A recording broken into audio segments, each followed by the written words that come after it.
about some of the things you see inside the jail that most people are oblivious to? Just the mentality of, we have a lot of addicts that come in with people with dual diagnosis, people that have not only, alcohol problem, drug problem, but they also have a mental illness, whether it be schizophrenia, PTSD. We're seeing an increase of military people that, are getting arrested, whether it be for drunk driving, mostly minimal things, but because they have an alcohol problem, they get caught drinking and driving. And so we're seeing an increase of all of that. Everybody that comes in is, it's a question of whether they're telling us the truth. Part of our job as nurses is to investigate what they're on, what they're taking.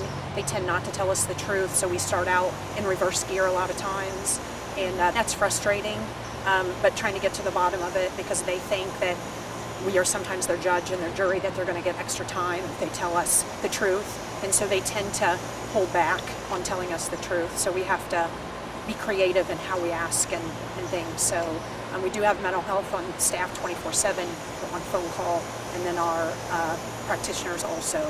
So, and it's a 24-hour facility as far as nurses are concerned, which is needed here.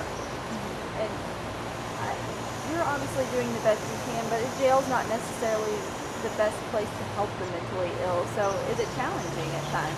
It is. I think that statistics say, or in this county, you may have 20 beds in this area accessible to the community for mental health, and we probably have 16 people inside the jail that really do need to be institutionalized for a short period of time to get regulated.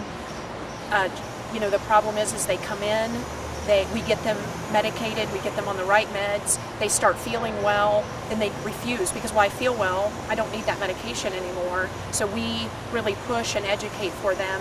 The problem is on the street they don't have most of them don't have anybody to push them to take it, and so then they become non-compliant, and then the whole process again.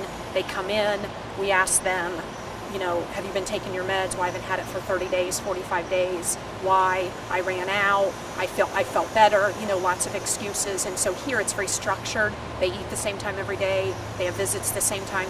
Everything is so structured.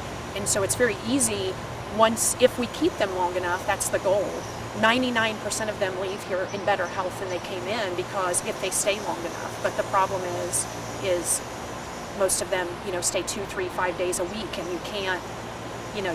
Our time's limited, and resources are limited. But we do try to get them on, as a company, we try to get them on assistance, whether it be HIP or Medicaid, Medicare, we try, but again, if they're here 6 or 7 days, it just doesn't, it's not that they need to be here longer, but for us to get all of those resources in, and contact people, it's not that easy to do.